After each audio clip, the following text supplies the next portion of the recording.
জন্য প্রতি রাতে বুকটা জলে পড়ে, সাগরের ওই পাড়েতে কেমন আছেন একা। ফোনে ফোনে হয় যে কথা, হয় না কভু দেখা।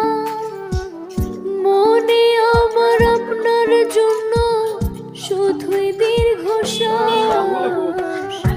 আমায় আপনি একা রাইখা কেন গেলেন প্রবাস। আমায় আপনি একা রাইখা কেন গেলেন প্রবাস।